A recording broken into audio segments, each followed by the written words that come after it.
Loggers and filters, they're both doing really well right now. And we're kind of going into thinking about head retention. Yeah, because we noticed we definitely it's pretty bad. Yeah, person.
I think it's good enough.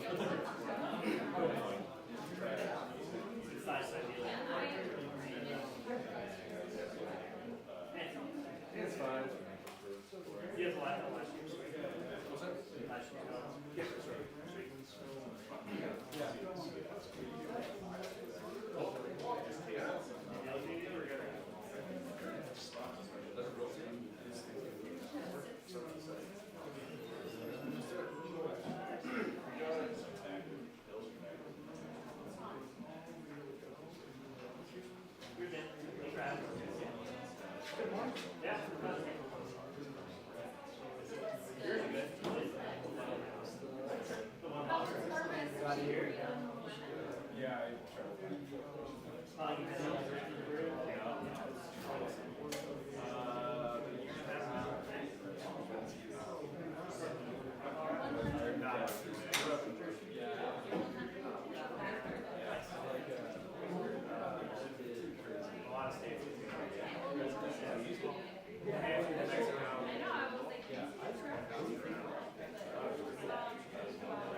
Always? No. No, I always think so. Yeah. That's kind of unique.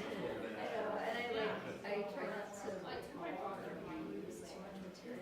It's like almost it's like a compliment. I mean, this is talking about.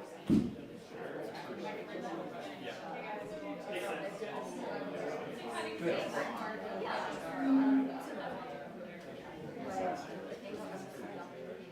Yeah. I feel like I'm on the other side. Other side, yep. Yes. You did. I Go first. Right. Well, I'm glad that you made it out. We appreciate it.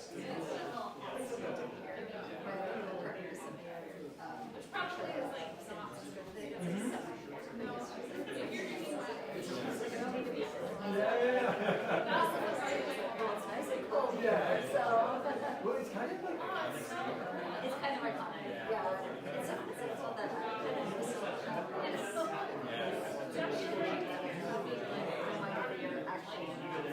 the yellow leaves.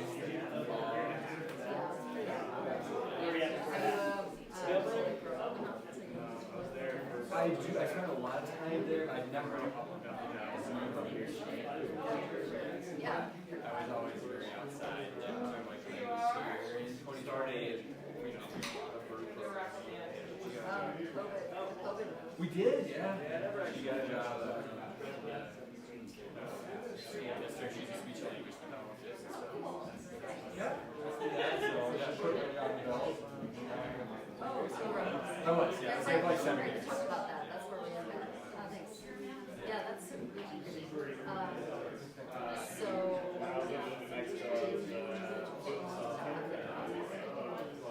I didn't have a job at Sarah did, and then I got a job in Austin. I was there for a couple months. It wasn't a great fit, so I left there. Yeah, and then I was very fortunate. There's a lot of staff coming in Fort Collins. Lab a little bit, a couple of people a year, and then quality work. Yeah, applied for that. Got it. So does she work in She works in Greeley, and I work at Fort Collins, and we live in every other job. So, just like split off? exactly, yeah. That works. I would like to live in Fort Collins and really kind of run, but what's up for we were able to find that.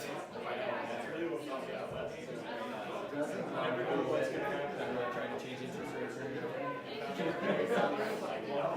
We did.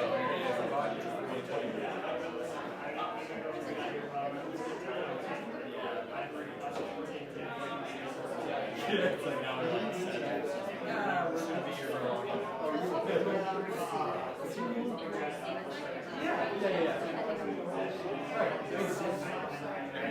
Yeah. And it probably won't be very fast.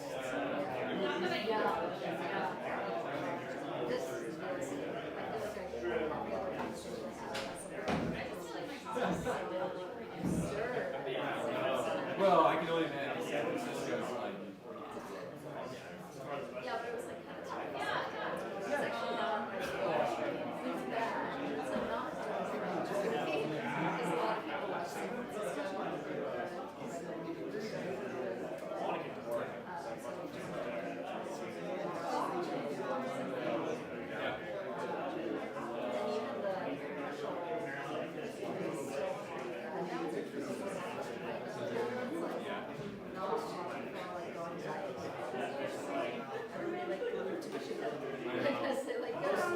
We put so much infrastructure into office space.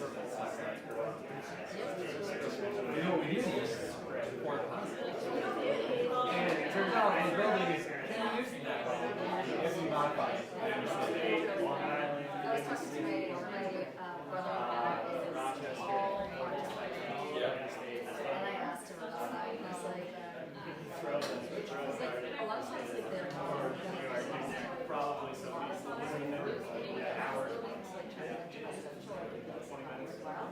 he's like,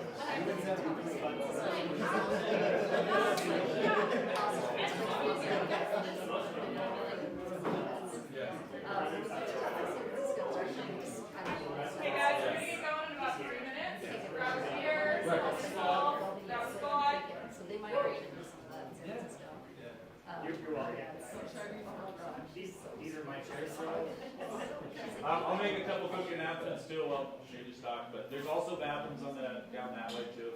If everybody didn't notice, as well as here if you don't want to be as like disruptive to the presentation. Obviously, keep drinking all these beers. We don't open until 3. At that point, we'll start pouring out the taps too, and we can have beers that way too. I just figured it's easier to take the generously donated beers from Upslope and Odell. Thank you guys. And then two, I know that there was talk about like hiking, biking, fly fishing, hot springing. So if you guys are in those interested groups, let me know, and I can like direct you accordingly and link you up with the right people. Probably be a little clunky to talk about each one of them right now, but let me know, and I'm happy to direct you wherever, whenever. So yeah. See how the weather looks, right? Yeah, I think it's open out. Honestly, it's like, it's kind of funky. You don't get this too often where you have this fog glare and you just can't see the mountain, which is trippy because it just looks like it's not there. Yeah. It's so weird. Yeah. No, exactly.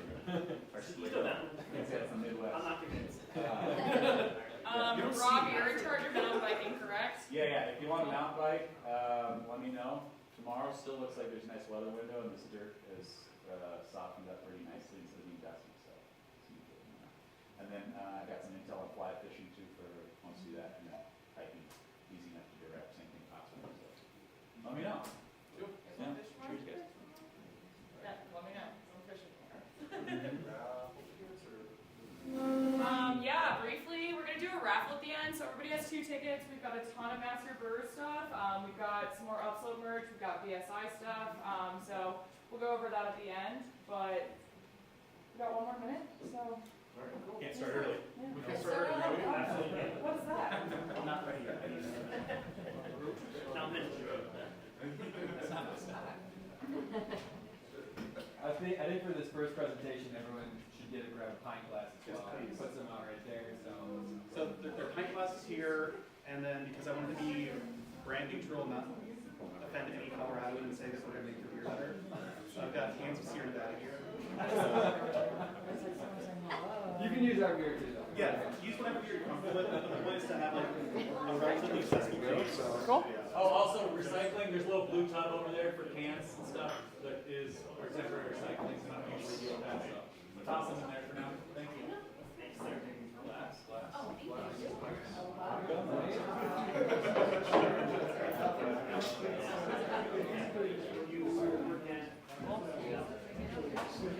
Need anything else?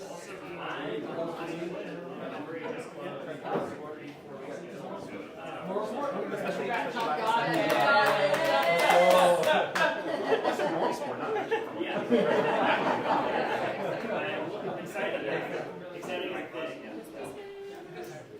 So this is our first time doing multiple locations.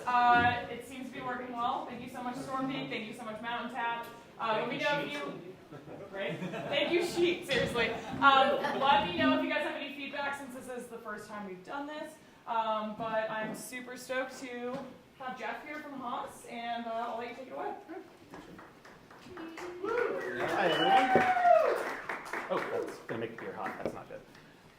So my talk is called the Low Investment Diversification of Your Portfolio Using Advanced Products. That's a very bland way of saying we're in a unique market where you're being asked to make more, but don't necessarily have the space or resources to do it. So this is kind of a thought experiment about how to approach the changing climate in the industry and what consumers are looking for. We'll talk about historical context, but then modern developments coming out of that context, what the current market kind of looks like, at least when it comes to the flavors that people are asking for, and then kind of a use case and then hands-on sort of experimentation back at that table when we have some kits set up. I'm Jeff Daly. I'm the sensor manager at Haas. As we measure these things in the hop industry, this was my 6th harvest this year, and I feel like it was my 18th. It's been a really good ride. I'm originally from Fort Collins, so being invited to come back home to like this district and be able to talk is really incredible. I grew up with the craft brewing industry. I was never in it for a long time. I did law and all this other stuff that broke my soul. But I got my master's in food science when I got the courage to like step out of it. And now I get to do this great stuff at Haas. I run the sensory program. You know, we've got 30 great trained people that we focus on descriptive analysis. We do R&D applications. Cade Job is a very good friend, so I'm the resident sensory scientist on the Brew Lab. I encourage you to listen to that, or at least my episodes. The rest of them are I collaborate a lot with the industry. Always feel free to reach out. I've done a lot of work with like Scott LaFontaine. I work with Tiffany Pitra at YCH a lot. We do a lot in smoke taint. So mainly I just try to be open and connect with the industry and help you in whatever way you think you need some help with. We are here for you. Historical hop products. Even now, like 100 years later after they started being produced, there's still quite a bit of diverse opinions or even negative opinions about the use of extracts as if they're like some sort of cheating. For the longest time, 1950s forward, is always talked about hops, their only value is alpha. Extracts, their only value is easily accessible alpha. But actually when these products started, they were focused on aroma. Any single variety of product out here like this hop sen, now with 10% more heroin because I love patent medicine jokes, they all focus on the varietal specificity, the flavor, the oils that are part of these individual products and what they bring to the beer. Because back then, before Prohibition, the industry was much more similar to what it is now in terms of craft, local brewing, local tastes, local consumers and their needs. Unfortunately, these days, extracts and oils were made in a diversity of fashions that we generally frown on these days. There's some made of water, which is good. Ethanol, good. Methanol, hexane, benzene, nope. And those were all good ways as organic solvents to pull out those oils, pull out the alphas, and make them available for the industry. Thankfully, we've moved on, but I'll get to that later. Steam distillation was, and still, distillation still, it's a joke, it's a pun, please laugh.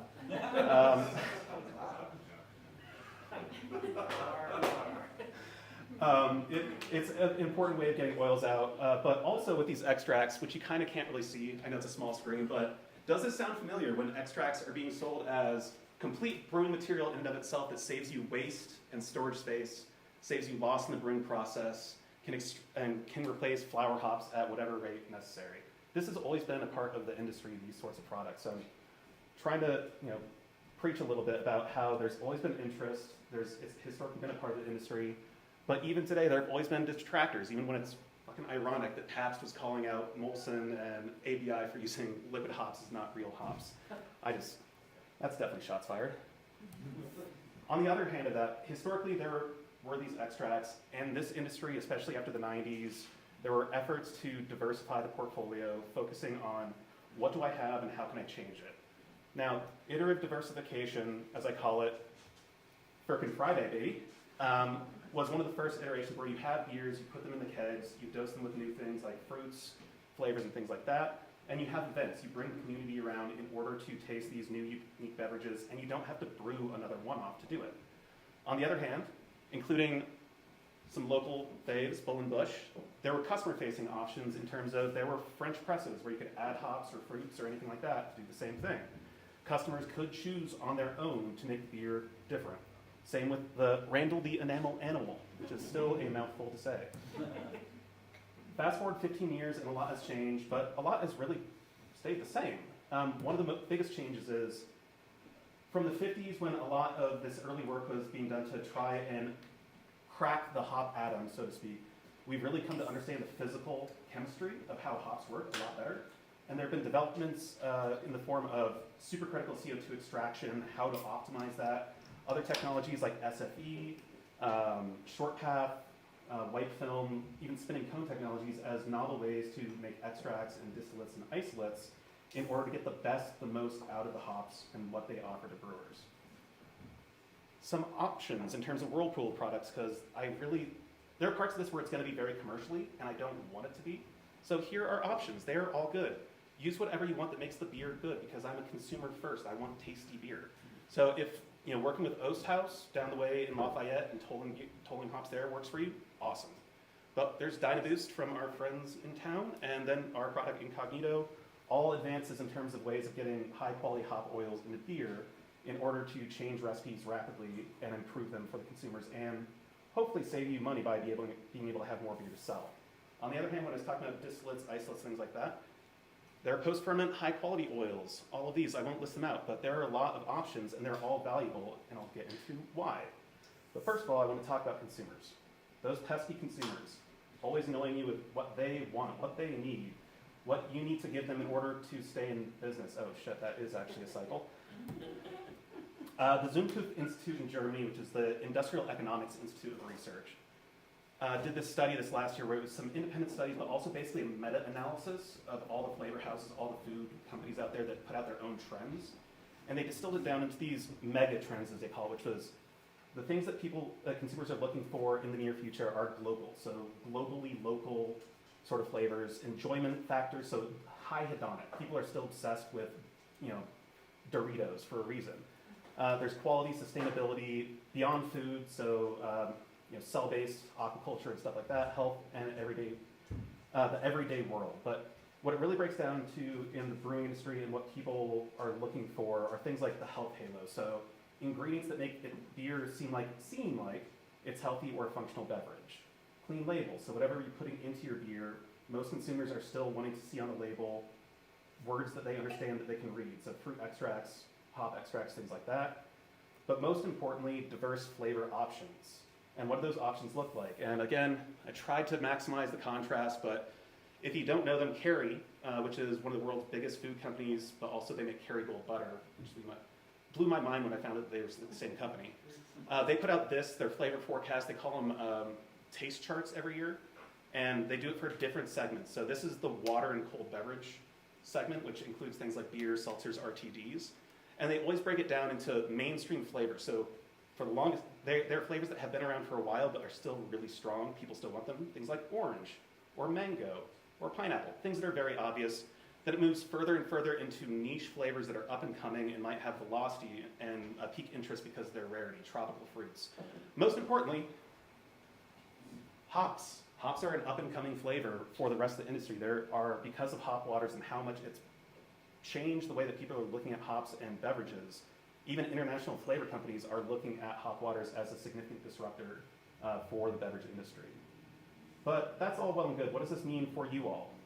My good friend, Mitch Bebe, if you don't follow Doug Galecki on TikTok, I highly encourage it. He's the chief marketing officer at Revolution Chicago, and he's hilarious.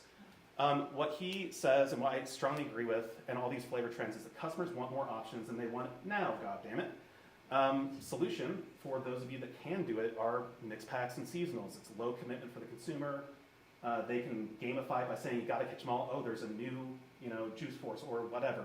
And they go out and they get it. And that causes sale velocity and it keeps, revenue flowing into the brewery and it keeps you, actually using your contracts and things like that. And it increases choice for consumers. Consumers want choice. But that's all well and good. What are the cons? You all have COGS. You all have contracts. There's limited seller space. You can't have all these one-offs all the time. It's hard to build a business around one-offs when you're already an established brand. There are great places like Cloudburst in Seattle that basically is a one-off machine, but it's very difficult to execute. Also, mixed packs, to do it efficiently, you need very specialized equipment on the canning line in order to make it happen. And you always have to deal with 3 tiers. I mean, if you're a production brewer, you have to deal with a wholesaler, and you have to keep their attention, and they get fatigued of all these same flavors, all these, you have another one? What the hell? But remember this. This is the taproom model.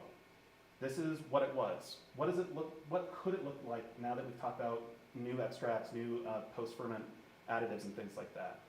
Well, in the case of iterative diversification, single wort stream. If you can downsize and get some fermenters that are a quarter the size of your batch, you can do a lot of different wort streams that turn into different taps, different brands, and it allows you the option of course correcting, iterating, tweaking very easily, and having a lot of options on tap, but using one recipe that's tried and true and easy to use. And because these downstream products are not pricey, but they're very concentrated and very effective, it really doesn't add much in terms of the per barrel cost. And it gets you back to Firkman Friday, baby. My colleague in Germany, Roland Novi, who works very closely with the majors, the Heinekens, the Carlsbergs, he developed this chart as a way of talking about how different products, and yes, these are all our products, but every competitor has something similar, and that's great. How to use a single high-gravity wort stream to turn into multiple varieties of beer, including box, lagers, no-alcohol beers, and seasonal extensions. And it's through the same process of looking at where in your brewing process, when it goes from the fermenter, conditioning, lagering, filtration, bright tank, packaging, and things like that, where you can add these different products, including colors, in order to fundamentally change the beers very easily. And this is not a new thing. I mean, it's not just that you have an 8.4% Maibach that's amazing, and you dilute it down into a American lager, an American light lager, a natural American light lager, gold ultra zero lager. God, I love the undiluted form of that beer. It is so good. But it's also applicable to everyone else. Again, Firkin Friday, fucking love it. But what does this mean for you all who are mostly focused on hobby beers? And thank you for focusing on hobby beers, because I do have a mortgage. Unfortunately, we're in a market where the expected growth of IPAs has not matched consumer sentiment. Inflation, amongst other things, has really put a damper and has made your 3-5-year contracts, whatever, precarious. And you need to find a way to use all of those and produce more beer and sell more beer. And you need to contrast this with consumers who are ADHD. And I say this, I go to my locals and I will always have lateral A at Single Hill, but first of all, what's new? And that's always going to get more attention faster in terms of trying to turn over new beer. So how can we adapt Roland's chart into something that's a little bit more akin to what you can accomplish with low investment? Again, this is about efficiency, as low investment as possible for the hoppy beer market. And you've got a flagship of wort. It's your IPA. You have whirlpool additions, low whirlpool additions of these extracts on top of your normal recipe can alter the beverage fundamentally and make it a new beer. You can stretch out into making that 4 different beers just by what you do in the ferment. You split to different fermenters. You do different things like conditioning and packaging, even dosing kegs like Firkin. But also another thing that you can do if you can make it work is to focus on customer customization, which is a terrible fucking phrase, and focus on that Randall sort of situation and make it efficient for the customer. So outside the brewing industry, what's the kind of context that I want you to think about? When you go to Starbucks or Dutch Brothers or BlackRock or any of those places, how often do you choose a new combination of syrups for your latte or your Lotus Energy drink monstrosity? And how fulfilled, what dopamine burst do you get when you try something new and it's great? You feel like you are empowered to make something that you love from a place that you can trust. The problem here is that most options, the good thing is that most options of these post-ferment products are safe. They are stable, they can be diluted very easily and be applied via atomizers like this or syrup bottle or whatever. But that requires math, and training for front of house, which they deserve anyways, goddammit. But how do you fit in training for that sort of thing?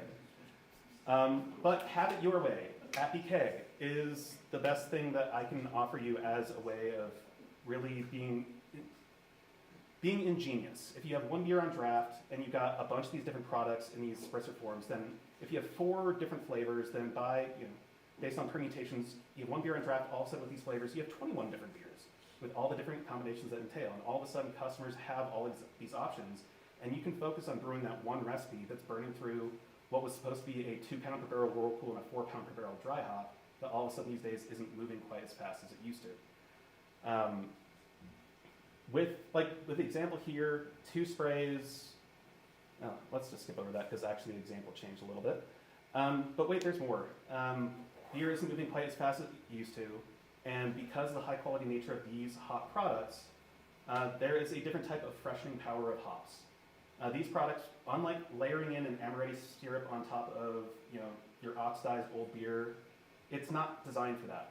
That product is not designed for beer, and so it doesn't harmonize. It doesn't bring the hops back to where they were, but new hop products absolutely can be used to rectify beer, and so that you don't have to write off so much money by dumping kegs. Otherwise, you can actually sell them and have people happy with them. On the other hand, even if you're not talking about beer, so long as you have sparkling water on draft or something like that, you can use these syrups, these flavors and things like that, and again, do that customization step to make bespoke hop waters. You don't have to worry about, well, I made 20 barrels of this hop water as an experiment because I don't really have much of a pilot system and it's not moving. Well, all you need is water on draft, and a lot of people have that anyways because you want customers to have a non-alcoholic option. You want them to stay hydrated so that when they leave, they don't get in trouble outside or they don't cause trouble inside, because drunk people like to fight. I know you all know this, it's just a thing. Cry too. You got it. You don't want either, right? So funny case study. This is apropos of any of this. I was just in Minneapolis for the World Brewing Congress, and I did the cannabis beverage tour. And every single place, indeed all these other places that serve THC beverages based on hemp, because they're allowed to in Minneapolis, because that place is the Wild West, like, all of a sudden bar brawls have dropped like 90%, because people are not getting fucked up on beer. Like, they're having 2 beers, having a water, then having a THC thing to like carry them home, which again isn't the best thing, but. How much is food up? Huh? Is the food per did they go up or not? You know, I didn't ask Alex that, but I'll give him a ring. That's actually a really good question. Because again, diversifying what you offer in your tap room is a way of getting revenue. I know I was given an hour, but I really wanted to save at least about half of it for this hands-on sort of thing, but also whatever questions that you have. This is a thought experiment. I don't have a lot of technical details in terms of sensory outcomes because I feel like that's worse in terms of like being salesy about, oh, our product is so great. No, like just go make your own beer over there. In terms of recommendations for using this thing, there are these little perfume atomizers. You twist the base sort of like lipstick and a top pops out and you spray it into the glass. I recommend splashing some beer in there, spraying at an angle so you try and get it down towards the beer or the glass down there, swirl and then top up with beer. 1 spritz per 4 ounces is the same as using in process about 9 milliliters per barrel of this product. Obviously, if you do 1 spritz per the full 12 ounces of beer, then you know it's a third of that, so it's 3 mils per barrel. So that you can kind of customize in terms of how much beer you want to play around with to see what a low dose is versus a high dose is. The flavors that I brought are Peachy Keen, Cosmic Guava, Pineapple Paradise, and Pomelo Daydream. So like a peach gummy thing with a little bit of berry in it, Cannabis Guava iterated sort of flavor. Pineapple Paradise is like a very artificial with also some good natural notes of pineapple. It's very complex and very yellow tropical punch sort of thing. And then Pomelo Daydream, honestly, it's just Fresca. Like that is the target flavor. Do you have a committee that comes up with all these names? Okay. Where's the Fergie Friday? So it's multi-step. So it's proprietary. It's mostly based on.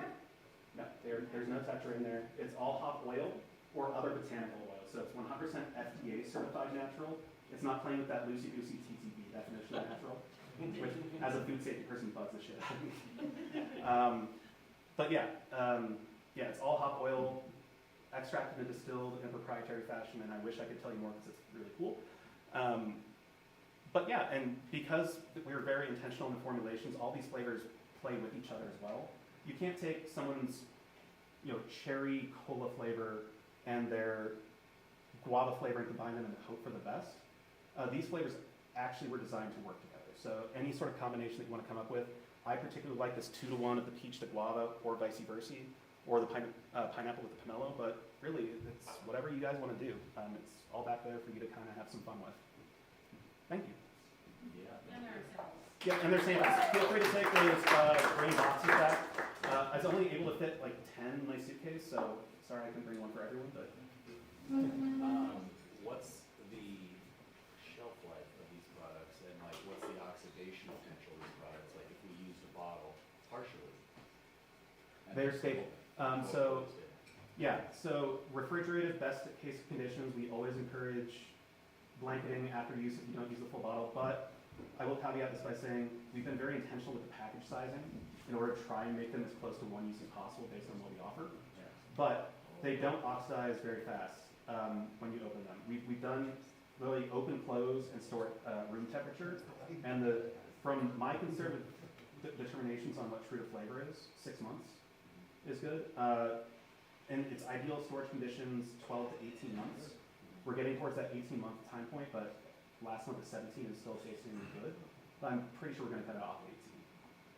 So you're saying full and no UV? Yes, it's a metal bottle, so you don't have to really worry about the UV that much. It's an aluminum bullet sort of container. But. That's me. what about dosing? How do you recommend dosing on the product side? In normal process side, bright tank. So if you have some sort of pump, some sort of dosing skid, that's great. If you pour it in through the top, that's what we do in our small 2-barrel system at Haas-2, works just fine.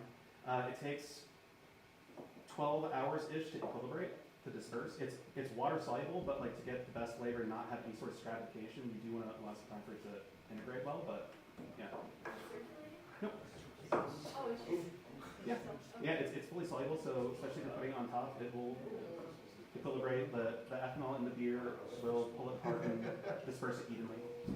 Is there something like, I know of another product where they recommend where it's actually like best not right away, but like 24 hours. Like it takes seconds on. Give that kind of like chili in the fridge next day, or pasta sauce sort of Yeah. thing. Where I think that's true for everything. Like even like you know I like see that on this. beer's best the day after you keg it. So you need some like water.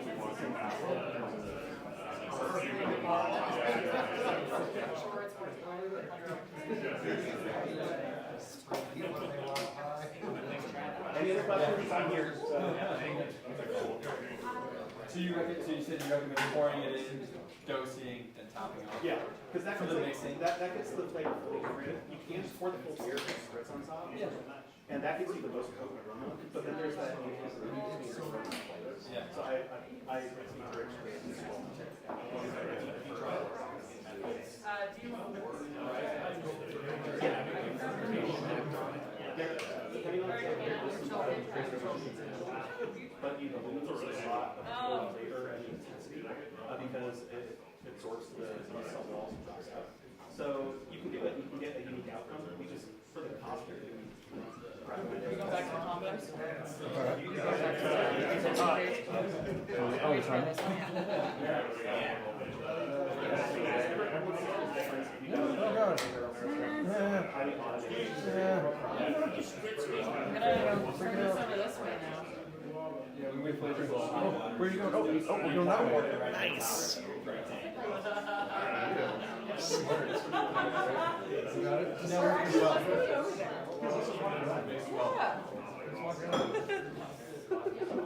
We've got the combos and everything back up on the screen.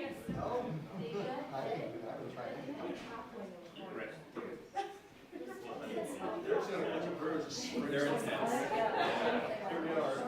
Just later I was one of them. I'm in the house. And I ordered a very low end, and I thought it was very for I didn't know. Yeah, and I also used lime concentrate. So I used like extra lime. So I was buying.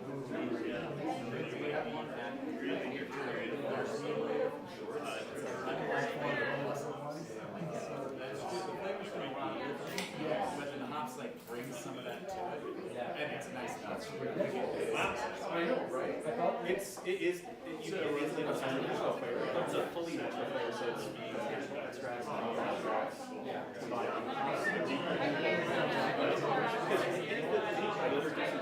Make like 4 or 5 compounds. But it's like the other 400 compounds in the hop oil that increase the natural aroma. And also what sounds like which one is the jigsaw puzzle. It's just crazy, like, the beans in there.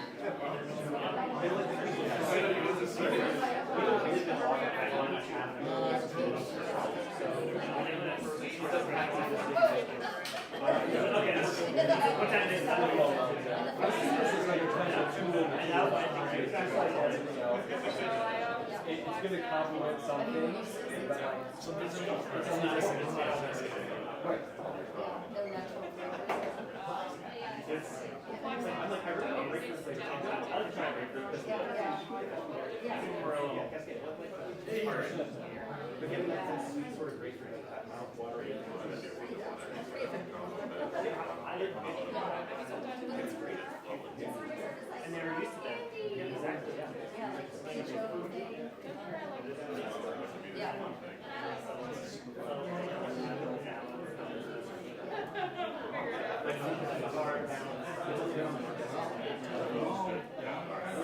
Where do you see the salad?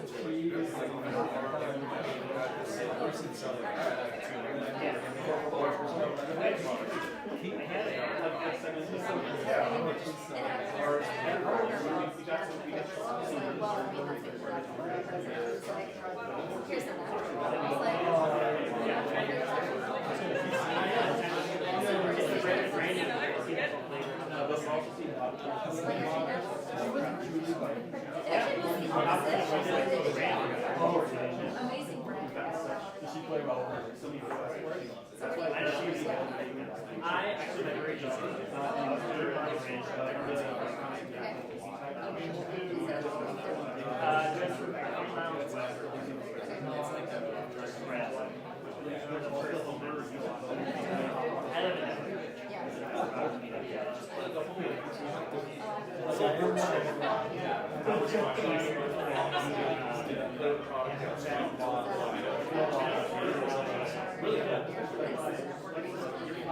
Sure, yeah.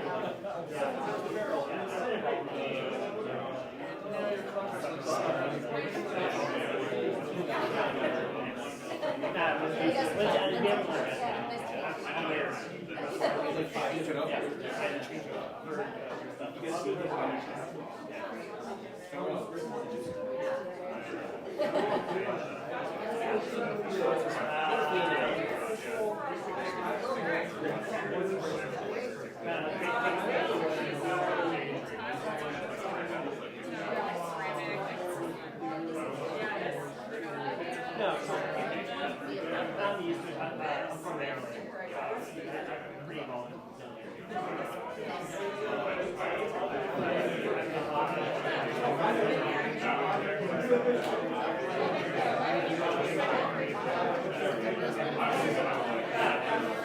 it's good for now. Yeah, I don't, we don't plan to go.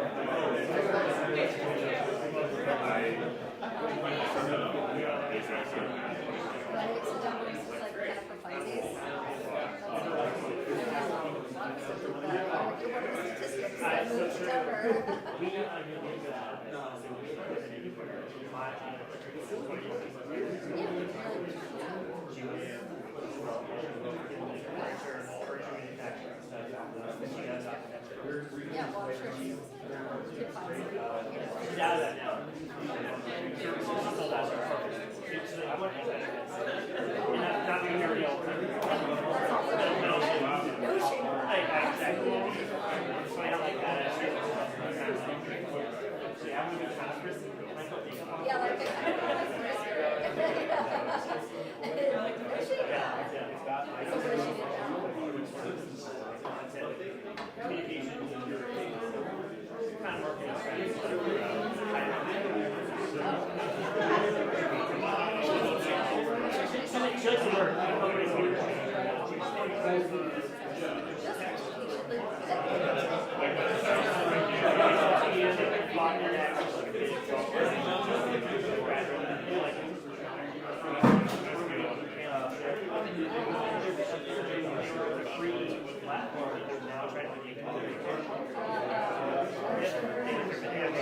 Yeah,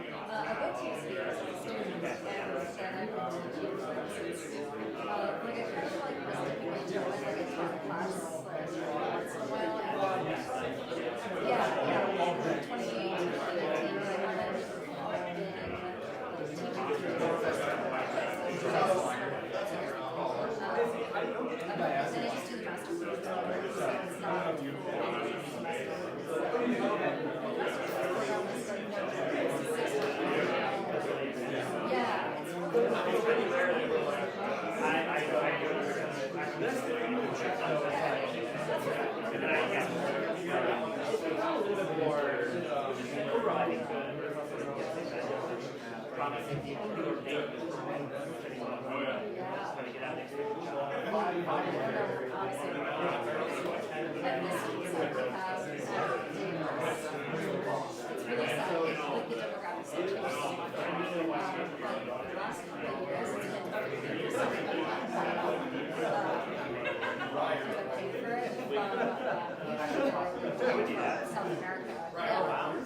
I 40 years for all that.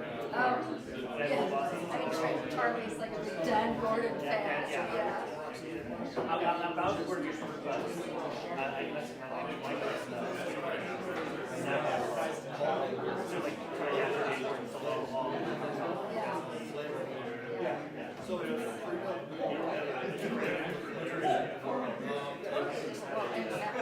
I didn't do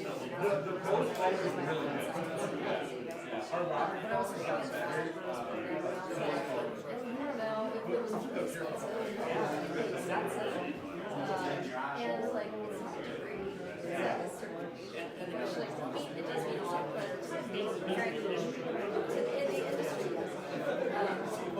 But it's kind of like now it's what's the last person that you talked to? Yeah. It used to be very much an IBS. And now there's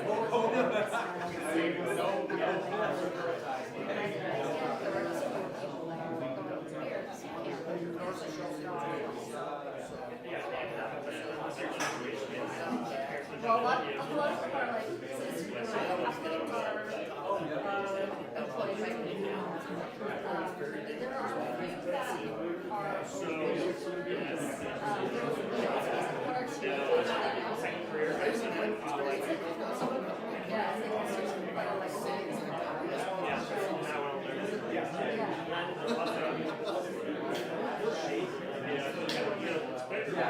one or two. Yeah, sorry. yeah. Like, I'm really scared. Yeah. I would agree with it. I know. You don't know. Do you know how to clean a cake? This is the challenge. Reality of it. Oh, I think that's pretty strong.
Oh yeah, yeah.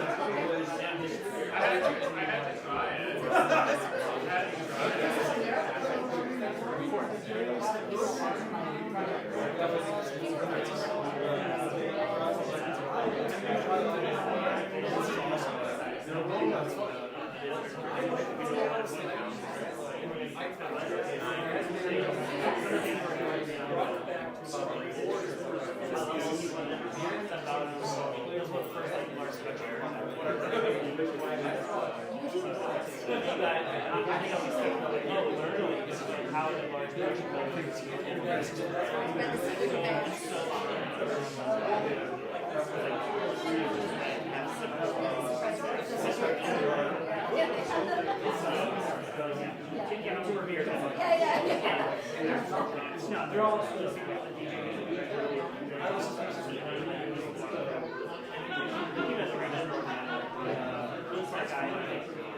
Hey, Lindsay, ready to throw your stuff on?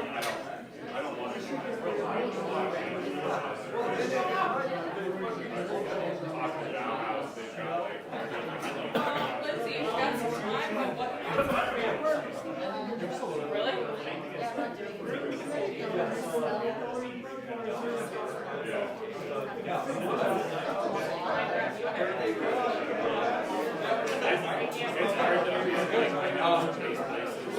Was interviewing and hopefully that should be good, right? No, that's so cool. You don't have any notes in your CV, or? Oh yeah, you have all those. You know how to do this. Yeah. Cool, you got it.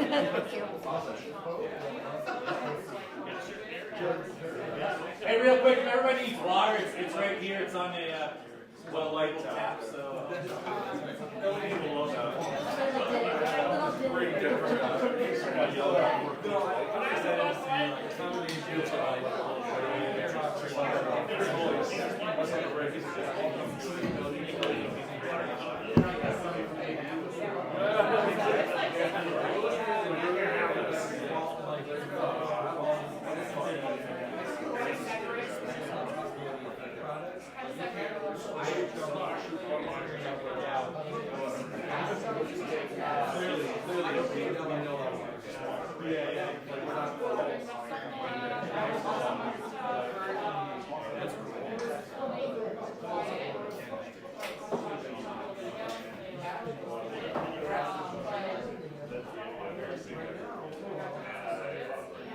Is it still nitrogen based? No, so actually,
Positive.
not vibes related, but maybe you start having an idea. Yeah,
I think I'm ready.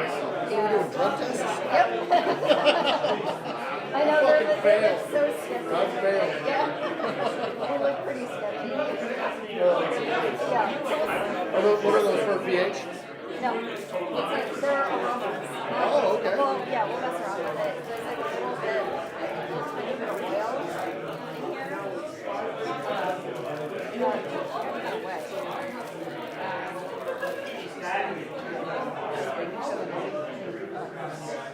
Yeah, there's like a little bit of beef I smell like, and it's like Oh, okay. so. Okay. Interesting. Yep. We got a little sneak peek. Okay. Thanks. Because it's always a balance. There's a little bit of a visual layer. You can have something that's not either kind of like by you, but there's still a little bit of like smartness in there. So maybe like 1 second.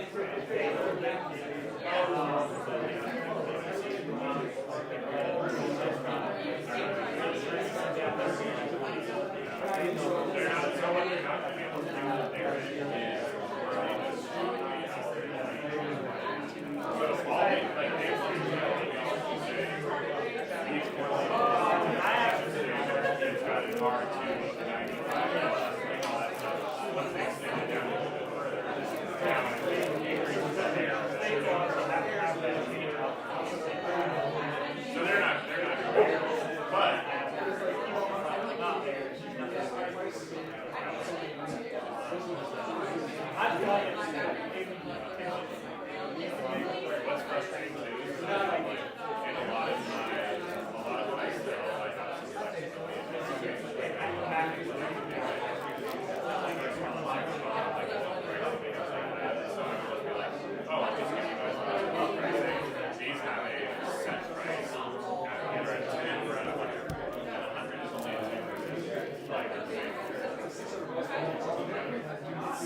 I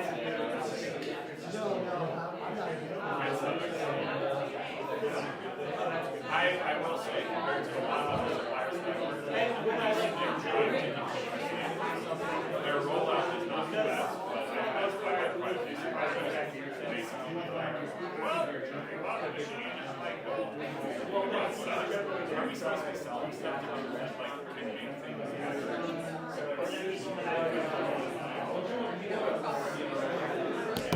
Also, if they never updated another just on everything. Yeah. Only, actually, it's not everything. Only on the beer side. I never have to like, I don't know what they're doing differently about the wine beer stuff. Always on beer. Well, that's the beer lab as well. Yeah. I don't know if it's split up into two streams of one beer.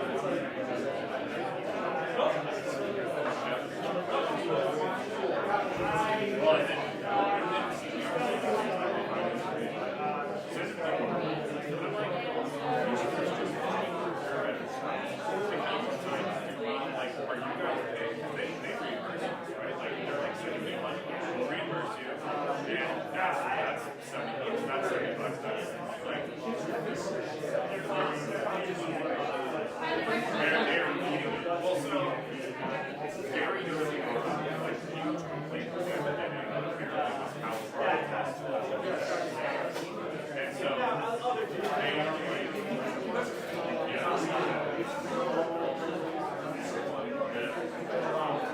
so people are like putting it in and then twisting it off, which is fine, but then you're putting pressure on your actual like sensor itself. Yeah, just doing the incubation. But so they're so touchy about making sure that they have this anxiety.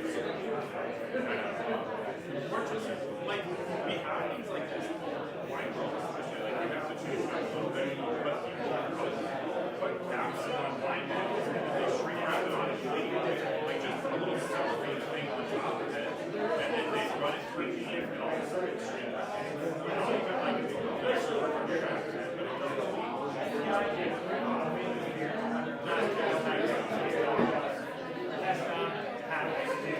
But they also have like CPR, they kind of sense that CPR doesn't make it right about this beverage. Like beverages like they're like after stepchild. It's like food and good dairy and cheese, even cake and stuff. Alright, everybody. Thank you again, Jeff and Ross. That was awesome. I think you kind of blew our minds a bit. You're the best. We've got Lindsay Barr here from Draft Labs. Hey. Take it away. Yeah. Nice. Well, first I'm going to pass out a couple of little sticks. You'll know what to do with them when I tell you. Although I don't have quite enough for everyone, so I'm just going to pass out a couple, and if you just would like buddy up with the people around you. So, small sticks. Okay, you guys buddy around there. Buddy up.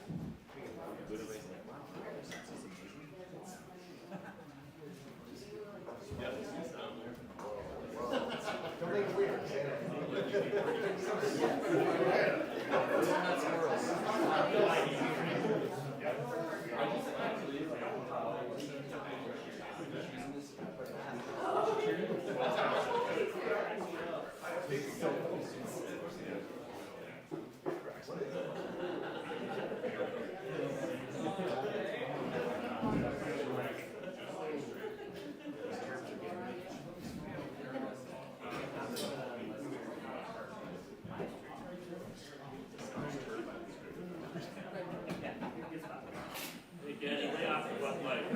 Hey, don't trust me.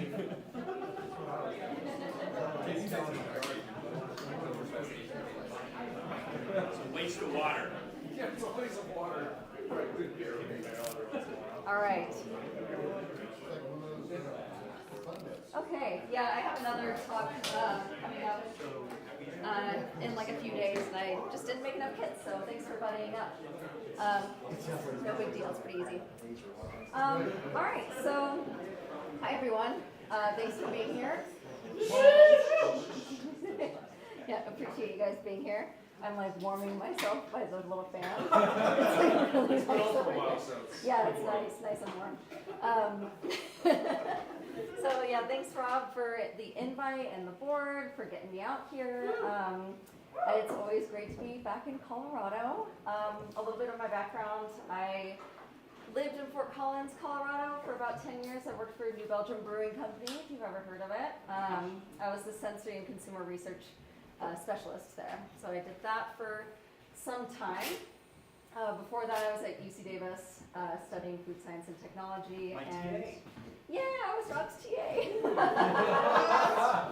So we've known each other for a while. And now, like full circle, I now teach for the Master Brewers program as well. I teach sensory for the UC Davis Master Brewers program. So I get my little paws in quite a few things, and am one of the founders of Draft Lab. We are a sensory software platform, sensory software kind of across the board with training, consulting. We do a lot of just general sensory stuff. If it has anything to do with flavor, we probably have our paws in it. So that's our deal. I've been doing that since 2016, kind of moonlighting with New Belgium for a while. And then I finally left New Belgium in 2019. And now I've just been doing that for some time. I live in San Francisco, California, so I made the little trip down here. And I love Colorado, so I'm really happy to be here. It feels nice to be cold, and I love that the fog followed me. I'm so mad about it. My partner sent me a picture, and it's like sunny blue sky. She was like, literally, I've never seen a nicer day. I'm like, ugh, great. But I really like it here, too. It's nice and brisk. It makes you feel alive, you know? So that's a little bit about me. Today, I am doing a talk that is kind of new. It's called Oops, I Built a Sensory Program. It's the first time that I've used this title, so I'm testing it out on you guys.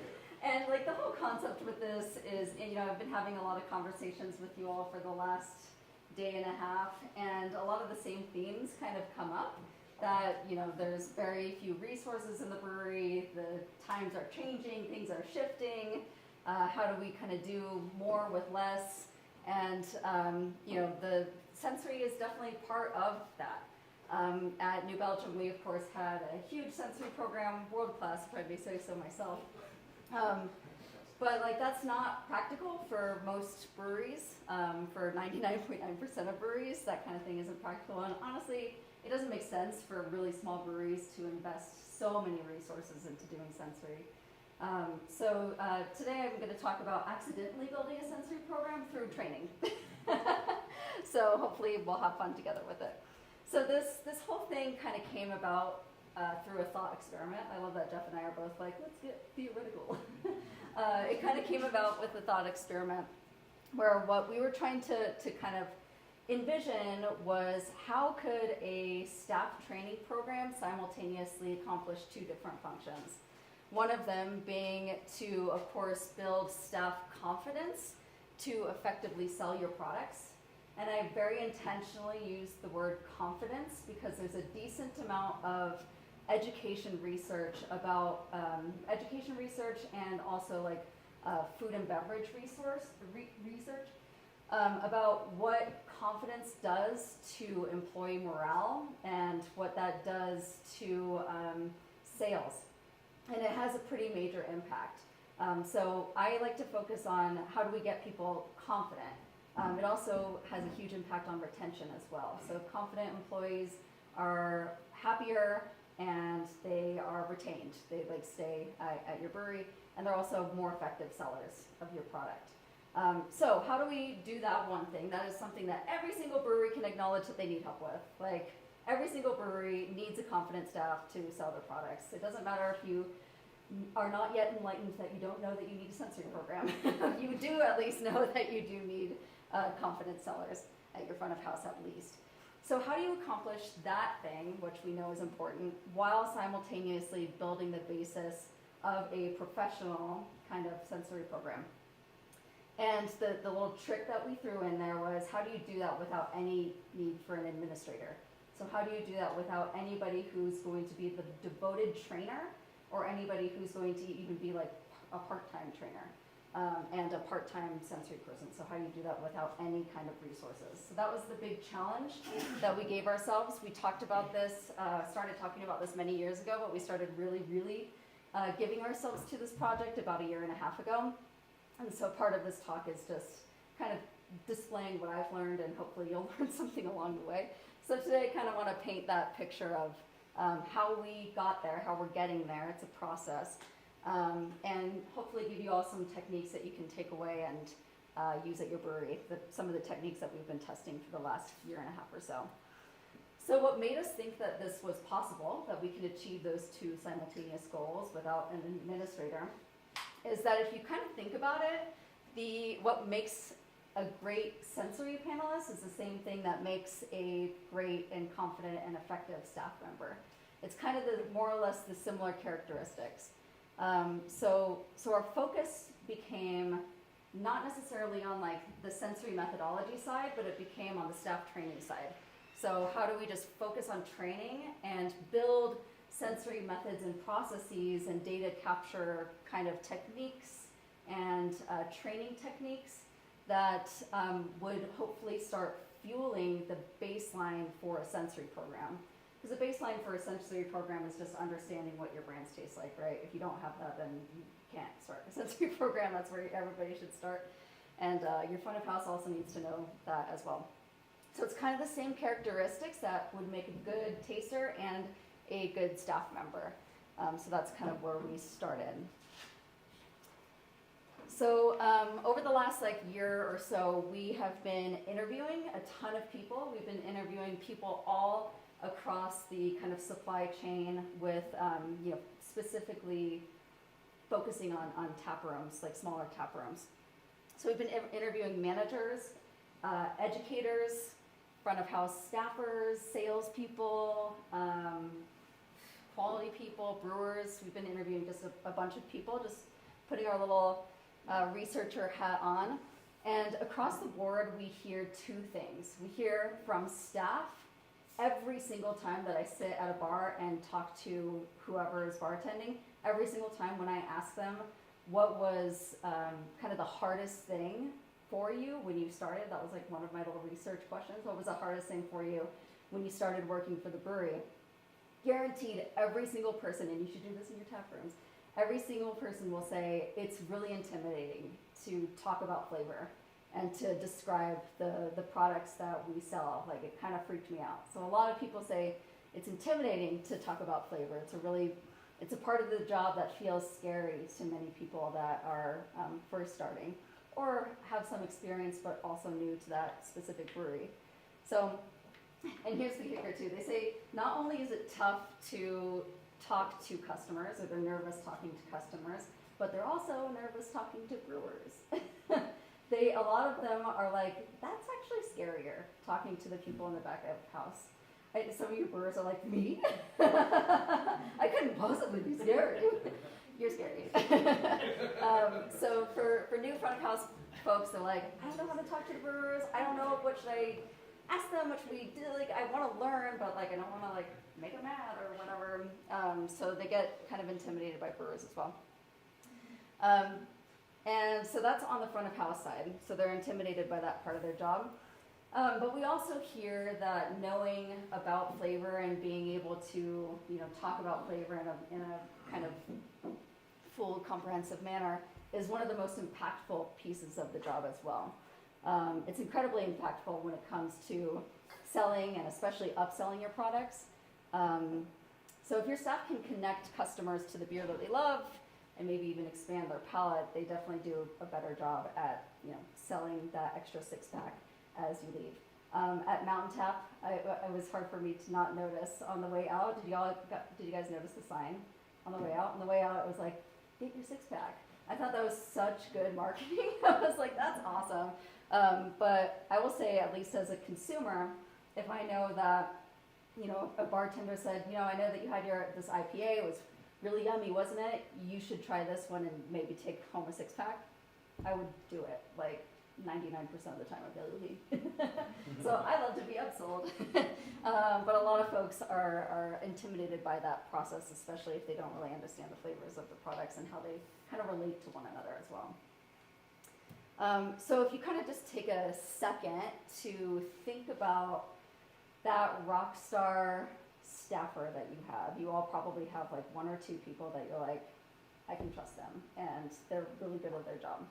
So if you think about what that person embodies, hopefully you have one or two of those. If you don't, then think about somebody that might embody these things. If you think about that rock star, they exhibit some very clear characteristics. A well-trained staff communicates confidently with customers. Again, that confidence. We've all walked into the tap room and been met with a really great conversation where it's very easy for us to, it feels like very light, but you're also learning about the products, you're learning about beer, and consumers are coming into bars, especially here, or even in Colorado in general, they're coming into beer at all spectrums. A lot of folks are just, Bud Light drinkers, and you might need to hold their hand through, what lagers are or whatever. Some folks might be like the nerdiest beer nerd. And one of the things that a great staff member can do is intuit where they're coming into the conversation and be able to meet them there and get them great service and great beer. So they focus on the details that matter. It would be a huge mismatch if somebody who's new to craft beer or just in town to ski and their buddies brought them here to have a beer, and your beer tender brought them through all the intricacies of vials and their impact on the shelf life of that would be a huge mismatch, and it would probably intimidate the customer, and they would probably never go back. But at the same time, you might have to give a little bit more information by somebody who might be clamoring for it. So they're focused on the details that actually matter. You don't have to be a brewery. You don't have to be Cicerone certified BJCP, whatever. You don't have to have gone through a master's program to sell beer, to know the main things that should be talked about. In fact, it can sometimes be detrimental to know too much. So they know what to talk about and they know what matters.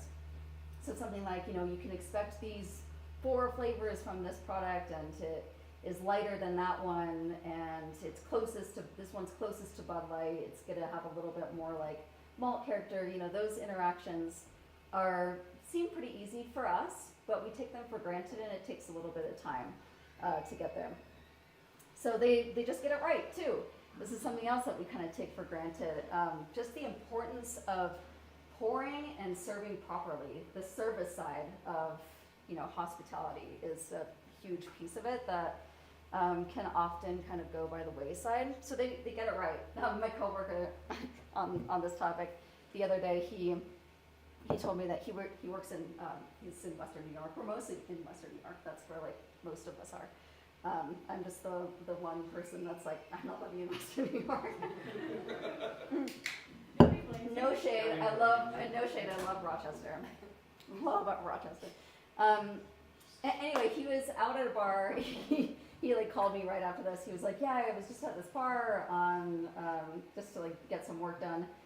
And I was talking to the bartender. This is all we do. We're just so annoying. We go to bars and we talk to bartenders and try to figure out what they want to hear.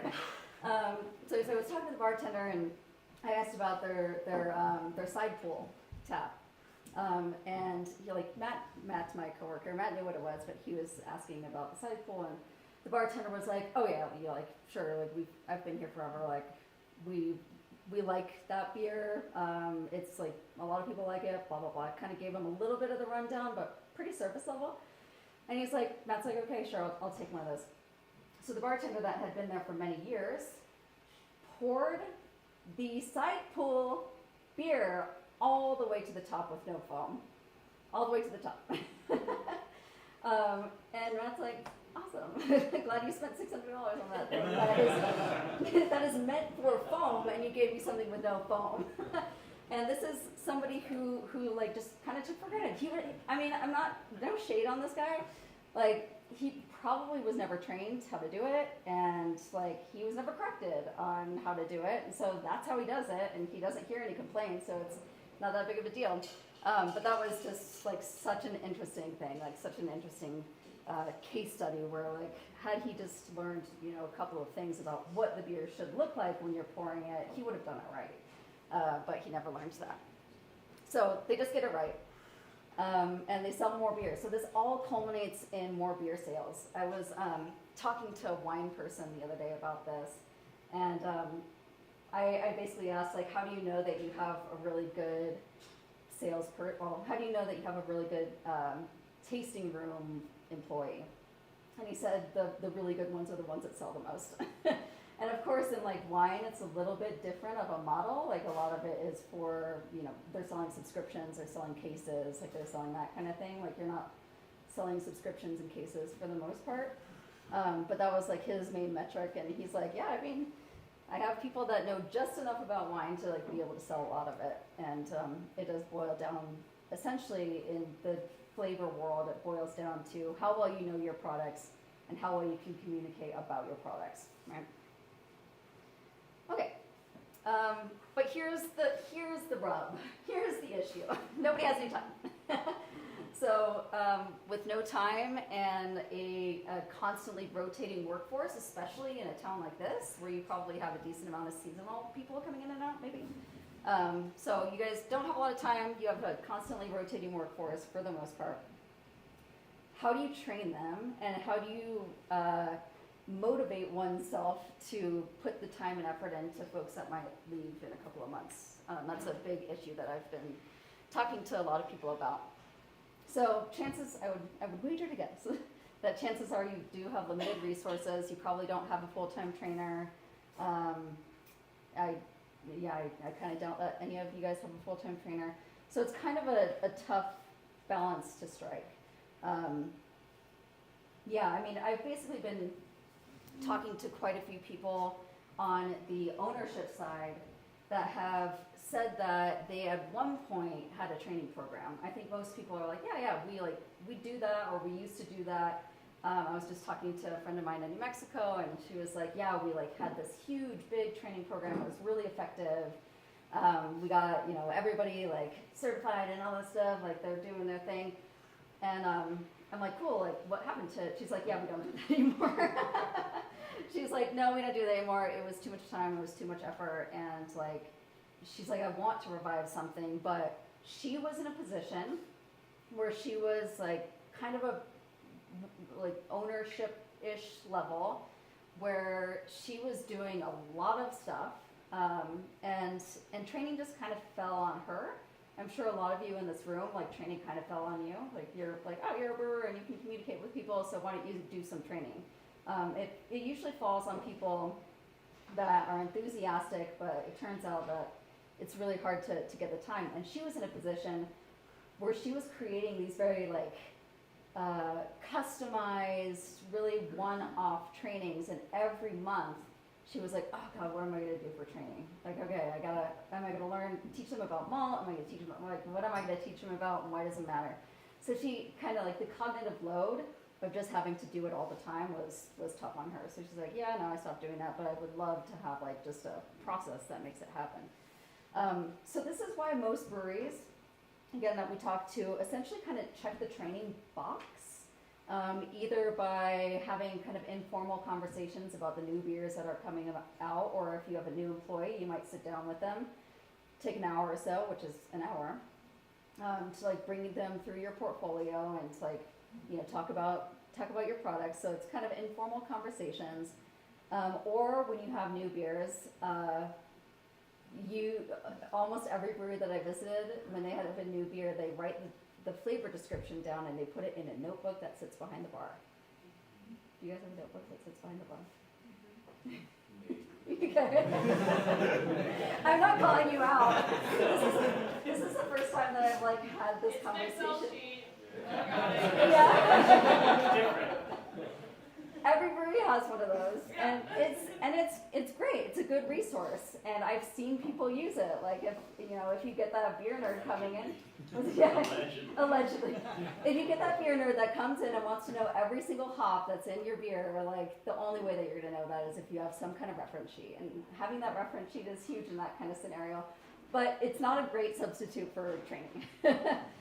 Because people will go back there, maybe they'll read it, maybe they won't, they probably won't unless they're like required to do it. But it's a good reference. So this is usually what most breweries end up doing. They kind of just check the training box. Again, these are all good techniques, they're just not complete. So imagine if, imagine a world in which your staff had the tools to decode your products on their own. That's kind of that thought experiment, back to the thought experiment. We were just like, okay, well, what if they just kind of intrinsically knew what you were to do, or how to sell it, or what your products tasted like, and how can they just generally decode that on their own? Well, the impact would probably be pretty big. Your staff would be, well, first of all, your educators would get their time back. So folks that are generally like scrambling to come up with a monthly training or whatever, they got their time back if this was possible. And second, your staff gets what they need to feel empowered, to feel that they're capable of connecting the customer to the product that they want, and being able to also confidently communicate with your brewing staff as well, or your general staff. So how do you do it? Or what should they know? So, we'll focus on like the how in a second, but generally what should your tasters know? There's a temptation, especially for like new training programs, as this is what my New Mexican friend was talking about. There is this temptation to like do it all. When we started this project, Matt was like, so yeah, what do people need to know? I am so embarrassed, but I feel like I mapped the entire world of beer. It's disgusting. It's a huge sheet that has everything that you could possibly know about beer, which is kind of cool. Like all the topics that you could possibly know. And he's like, you're out of your mind. He was like, that took you a lot of time. And I was like, yeah. So even me, it was like a huge temptation to be like, here's everything that you need to know. And he's like, okay, how about like when you first hire somebody, what's the first thing that you're gonna have them do? Like the first thing I'm gonna have them do is learn how to pour beer. Like that's probably the first thing. Know what a dirty glass looks like, and what a clean, like know how to clean your glasses, know how to pour it, know how to serve it. And he's like, cool, let's start that. So we started there. Anyway, but there's this temptation to do absolutely everything, to know about different barrels, different hops and hop products, which are so many hops and hop products. To start back at like ancient Mesopotamia, like to learn about like all agricultural products. You know, there's like this huge temptation to be like, okay, well, this is what mashing is, and like this is what T2N is, and you shouldn't have your pizza. What was it like the malt pizza? Like yes, your grist pizza. Avoid the grist pizza. Can we see your layout, your beautiful layout? Maybe. Yes, yeah. I'll show you, but not in this moment, because that is besides the point. It's actually counter to my point.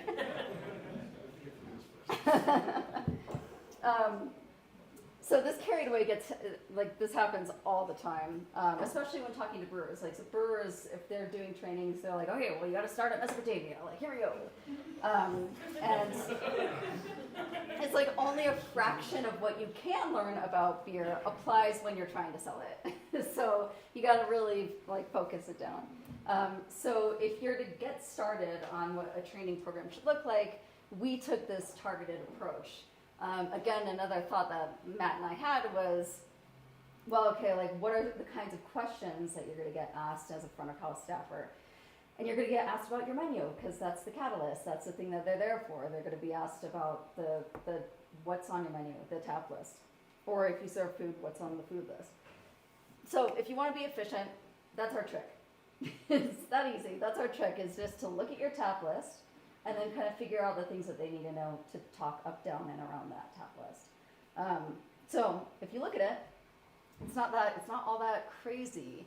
You'll notice that the brand name is a thing that people might ask. If your brand name is Mango Slam raspberry dazzle. Sounds yeah. Yeah. But like your front of house tapper doesn't know what that is or like what tap it's on. Like they obviously can't do that first thing that makes them effective. So they have to know the brand name. Even the most advanced cicerone in the world, if you hire the most advanced taster on the planet, if they don't know the brand names and what they're about, then they don't really know anything that's going to help you. So that's something that everybody absolutely has to know. So number one, your brand name, your brand names. Number two is the general styles. Like most people still, ground in styles, and I think that that's fair. Even in like the very style agnostic New Belgium world, we still grounded ourselves in styles. Peter's like, there's no style. Yeah. He's all over the place. Yeah. So they kind of generally have to know some basic styles, like what is, if somebody orders a Pilsner, then like, what does that mean? And if you don't have a Pilsner, can you figure out what is close enough to a Pilsner? So you kind of have to know some basics. You have to know some flavors, of course. I always go to, I'm like that annoying person, even when it's busy. I'll go into a brewery and be like, you have like 8 IPAs on, like, what are the differences between them? Yeah, which is mean. Citrus the first in the name. Yeah. And the third one is the subtle one. Yeah. So it's mean, but I really do want to know that. Like, I want to know, like, am I going to be drinking like a West Coast IPA kind of situation? Is it like a hazy IPA situation? Is it like super bitter, whatever? So they have to know some general flavors and how they kind of react. How they kind of exist amongst your portfolio. So there's that piece. That's actually one of the. This is like a total aside that I wasn't going to talk about, but one of the trainings that I really like to do is called, I call it brand recognition training. So it's just, if you have like 5 of your IPAs, can your tasters pick out which one is which? And I guarantee you they can't. They can't, because I couldn't, a lot of, like even at New Belgium, I couldn't differentiate until like I actually trained myself how to do it. But if you taste all 5 of your IPAs side by side, you can compare the differences between them. You'd be like, that one's more citrusy than that one. It's not all that difficult to do, but you have to kind of do it. But that doesn't go under my thesis of an administrator less training, but that's a pretty good training. So flavors, then they have to know kind of all the other ancillary things like ABV, IBU, the price, the format. So how are you pouring it? Are you pouring it on your side pool or whatever? So all we did was look at this menu, and I know that you can't see it, but you don't need to see it. It looks like a menu. All we did was look at this menu, and I can guarantee if your staff knew all of this stuff, if they knew the things about the menu, they would be capable of answering probably like 97% of the questions that come in, and they would be able to give some pretty stellar customer service. Okay, so that's the what. I'm a big fan of the targeted, just focus on your, no, I'm doing okay. Like focus on your tap list. Okay, so we talked about the what, now the how. This is kind of the fun, juicy part. So what do they need to know, or how do they need to know it? Here's where it gets a little bit nerdy, so bear with me. Part of what I've been learning in, building this new tool, which is called Draft Lab Learning, because we're not very creative with names, like at all. So part of like what I've been learning with this project and also with teaching from UC Davis is just how people learn. And I've got to say, like, the first time that I taught the full Master Brewers course, I like didn't feel that great about like how I showed up. Like teaching is really hard. Like we were just talking about like teaching, it's really, really hard. But one of the things when I learned this kind of cycle, it kind of like blew my mind and opened up a lot for me. So hopefully it does the same for you. So this is called the experiential learning theory. You've probably heard of it or have been exposed to it in some way, but you might have not known like that there's this like theory behind it. But it basically states that the most effective way to learn something is by experiencing it. Very philosophical, right? But it's like real. There's like the knowing about kind of situation, and it's like knowing from whatever that is. I'm not going to get too far into the philosophy, but the best way to know something is to experience it in your body. And it's also the best way to engage. It's also the best way to like have effective and engaging trainings. There's a really strong correlation with hands-on learning and student motivation and achievement. So hands-on is where it's at. If somebody's just like blah, blah, blahing at you, they're probably not going to retain all that much. So the experiential learning theory, you might not be able to see everything on it, so I'll just like bring you through it. What's really great about it is it puts the learner at the center. It puts the student at the center, not the educator. If we're honest with ourselves, a lot of education is educator-centered, like, look how much I know, which so falls flat, so falls flat. So it puts the learner at the center, not the instructor. So this means that the learner has the chance to learn by doing and not be afraid of making mistakes. We call it failing in private, like failing privately. And giving your tasters or your staff the ability to fail privately is like huge for them. I'm sure you all have done tastings and have asked, what do you guys get out of it? And it goes silent. Maybe somebody might ask you, well, what should I be tasting? You know, because we don't want to be wrong. Like our desire to be right far outweighs our desire to be accurate. So we don't want to be wrong, so we have to give them opportunities to fail privately. By the way, I'm learning Spanish right now because I don't have enough to do, and I love the whole like failing privately. It's a conversational Spanish class, so like I have to talk to people, and it's my 4th week talking, and it's like so scary. But like the people that are really good at it are the people that like don't care if they mess up. It's always like the folks that are just like, whatever, like if I mess up, I'll just like say something that sounds like Spanish and like, and then I'll move on. And they always pick it up way faster because they're not scared of making a mistake. So I'm like, embody that. So I'm trying to embody that even in my own education. So what is this cycle in front of us? Let's talk through it. So at the top of the cycle, you have a little bubble that's called concrete experience.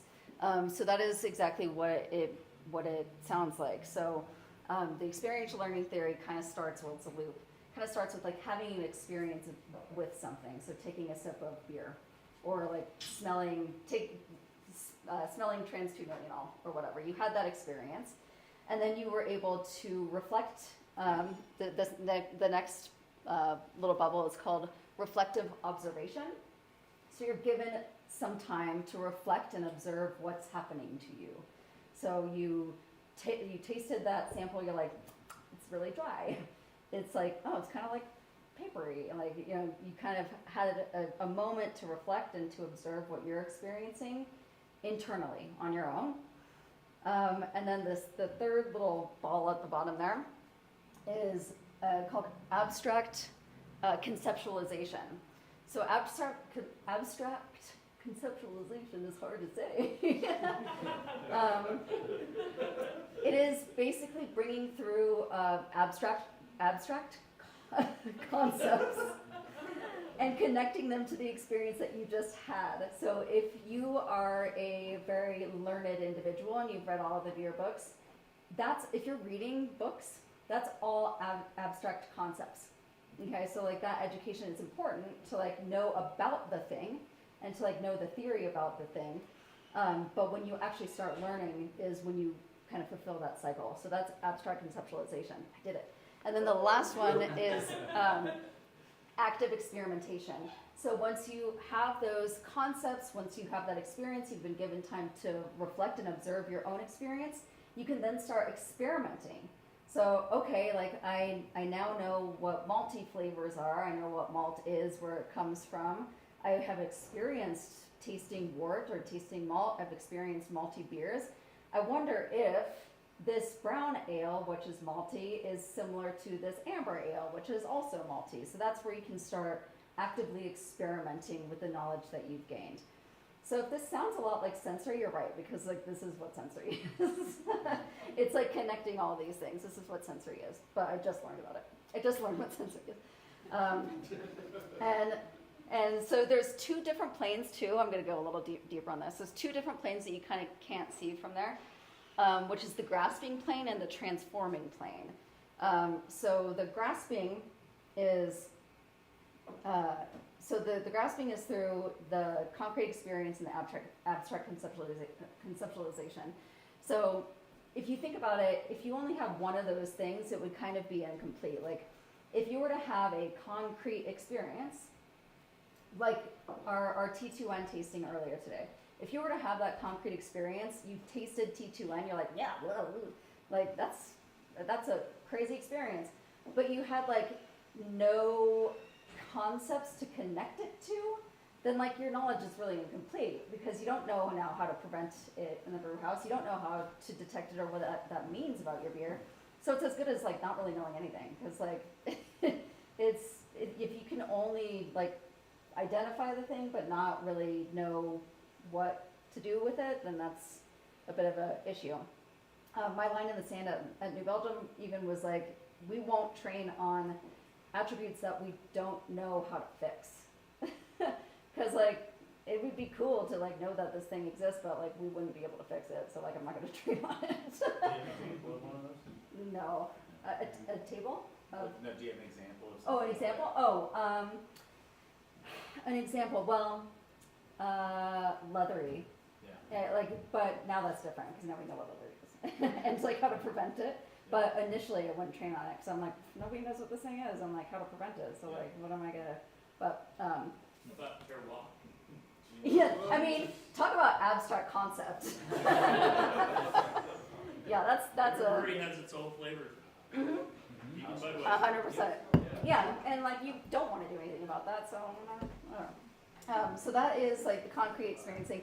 If you only had abstract concepts, if you only had book smarts but had no idea how to identify the thing, so if you knew everything that there is to know about T2N, how to prevent it, what it is, the chemistry, but didn't know how to detect it, you also really don't have anything. So you kind of have, you have to have both of those like planes in order to like really grasp a concept. And then that transforming happens on these other two planes. So that is with the active experimentation and the reflective observation. And a lot of times that's kind of missed. Like if people aren't given the time to transform that experience into their own kind of connection, then again, like you're not going to really be able to fully transform that into action.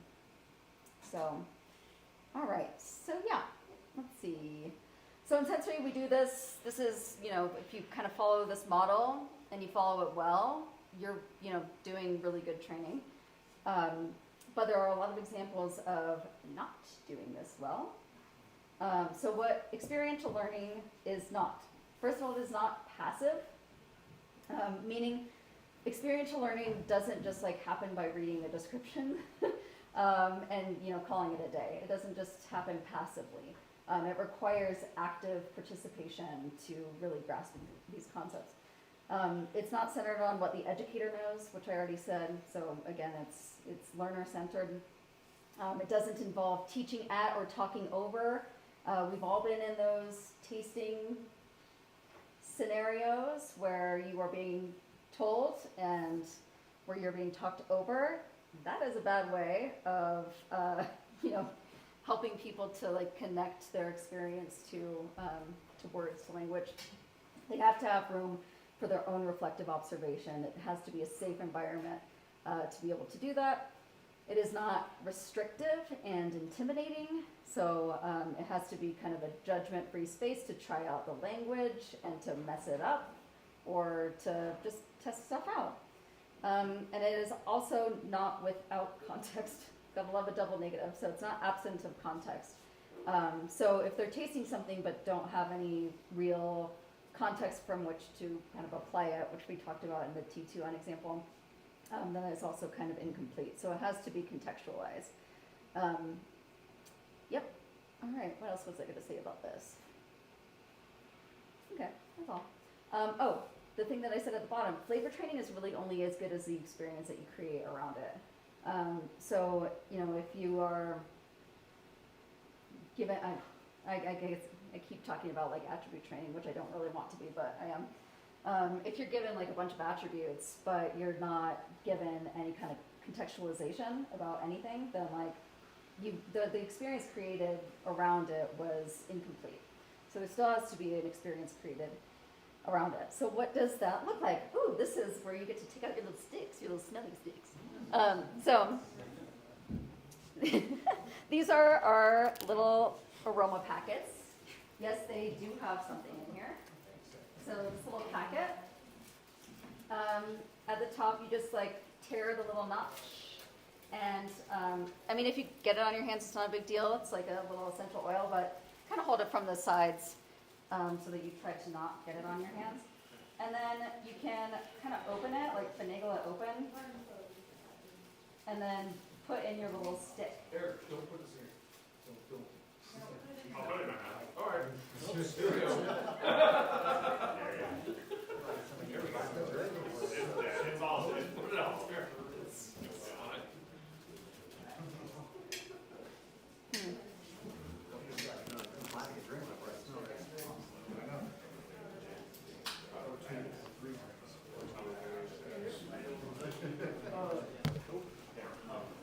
Okay, so you don't have to like let the little stick soak for all that long.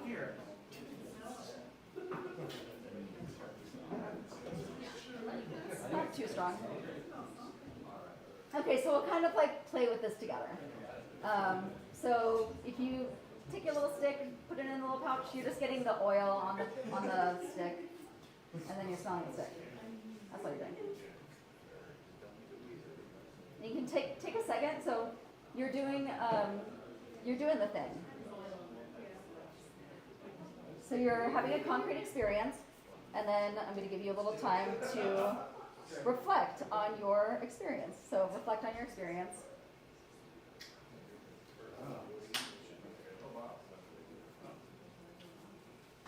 And once everybody's had the chance to smell it, then we can talk it out together.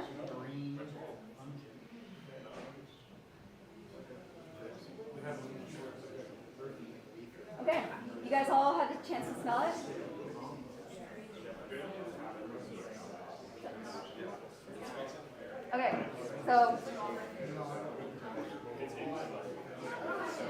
Okay, so now that you guys have all tasted or smelled it, let's talk it out together. So what are, how would you, from this list of attributes up here, from this list of flavors, what are some of the terms that you would use to describe what you're experiencing with this little stick? Right? Dank, vegetal.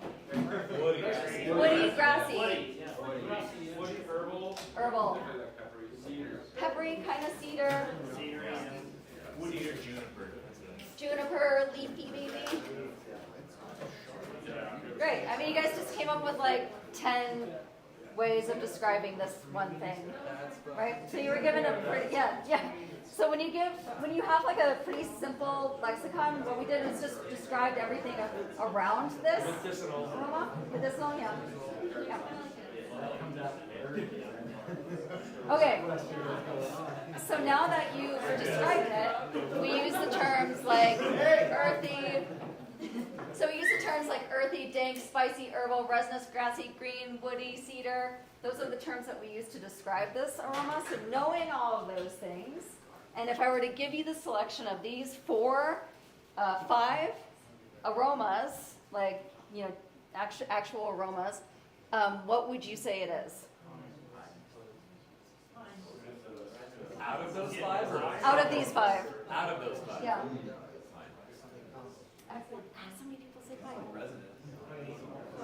Yeah, so this is resinous. If I gave you pine to smell next to it, you would be able to decipher, but everybody does that, and I use this one on purpose because those are 2 easily confusable aromas, so you would really need to kind of smell them side by side. But what we did just then is we were able to describe, like, it's so hard to be like, here's orange, describe what orange tastes like or what orange smells like without using the word orange. It's so hard to do, but you guys just did that. Like you described things around the flavors or the aromas that you got. So we were able to give our concrete experience, we were able to reflectively observe, and now, this is kind of what I'm augmenting as well. Now I can tell you a little something about it. Oh, oopsies, my water bottle. So resinous describes the smell of sticky resin material from many plants and trees. In West Coast IPAs, it smells herbal, earthy, and reminiscent of cannabis or tree sap. This is a common characteristic aroma from Cascade, Chinook, Centennial, and Columbus hops. So then I contextualized it. So I was able to give you the thing and like give you a little reason about why you should care about the thing and connected it to a specific style, like connected it to West Coast IPA in this example. So that's essentially what we just did. So what did we do? We had our concrete experience. My hands again, I'm cold. Take me back to California. This technology can help you. Yes, the technology. So what just happened? We had a concrete experience. We experienced a new aroma together. We were able to reflectively observe what our experience was. We talked it out together. We came up with like 10 aromas that described what resinous smells like to us. And then we were able to connect it to what we knew and learned how it applies to our products.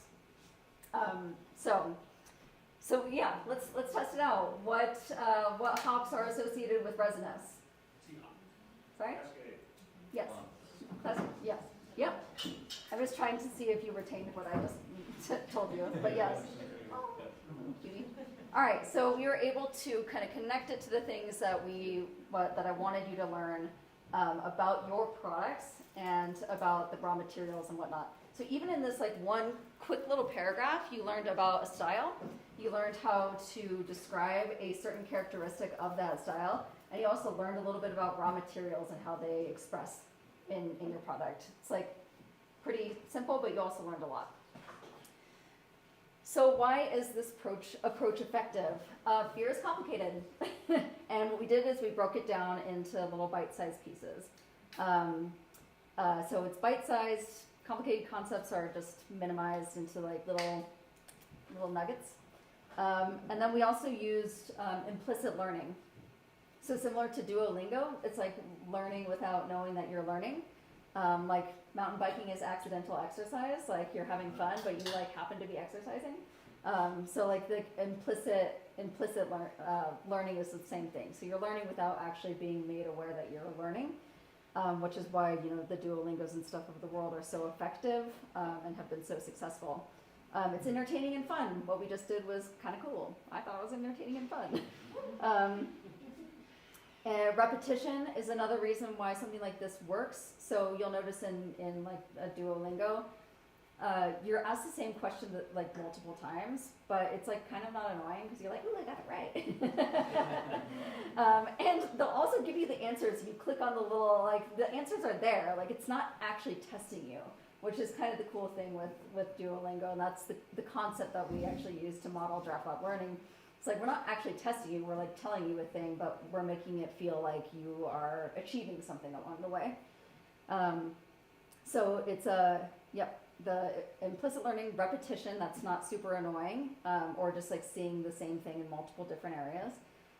Experiential, so I can explain what resinous tastes like, what it smells like, but until I use resinous on purpose because it's one of those kind of vague terms. Until you smell it, you're like, oh, that's what resinous is. It's like way earthier and woodier than like what you would kind of anticipate, at least for me.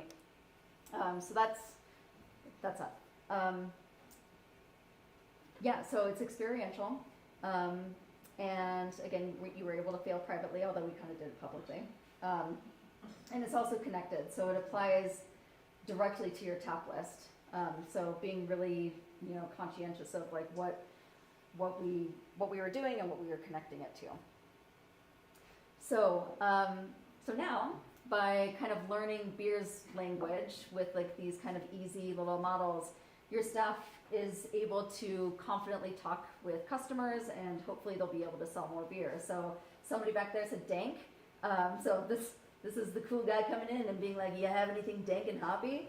And now our little learner knows what like dank means. Dank's like, oh yeah, it's kind of dank resinous. It's like connected to the West Coast IPAs. You generally get it from Columbus, Chinook, Centennial, and Cascade.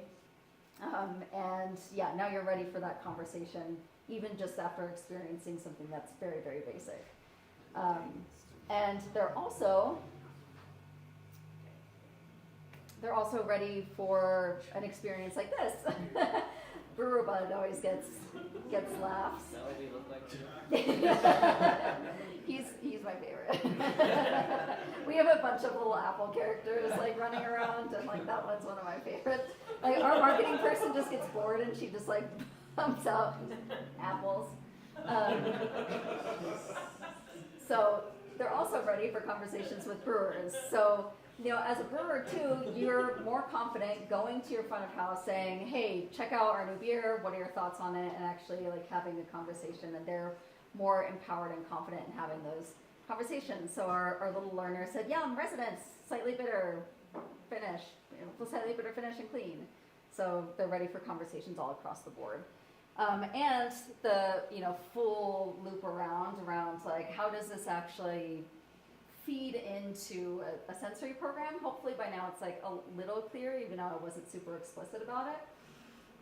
But what we just did, which is one example of many, is we just experienced, we were just training ourselves on what certain aromas are, and we were also being able to connect it with a specific beer style and that sort of thing.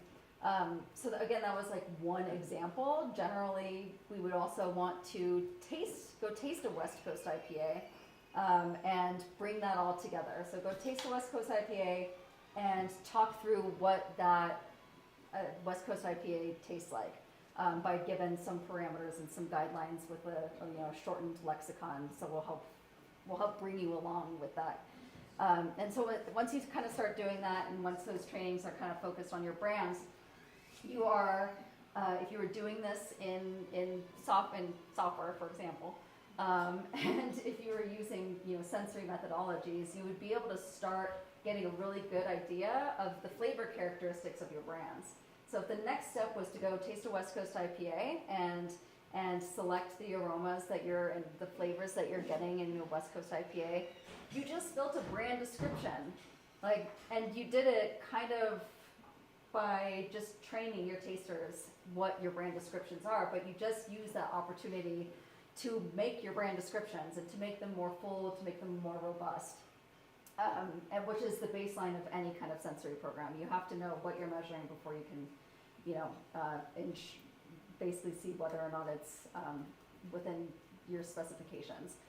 So you kind of just build that foundation. Square one, describe your products, know what they taste like, and if you can use training to be able to do that, then it's kind of the 1-2 punch, if you will. That's violent too. I was thinking, I didn't want to do the killing two birds. I was going to say feeding two birds with one scone. So we're going to do that instead of 1-2. We're not punching each other, we're killing birds. Okay.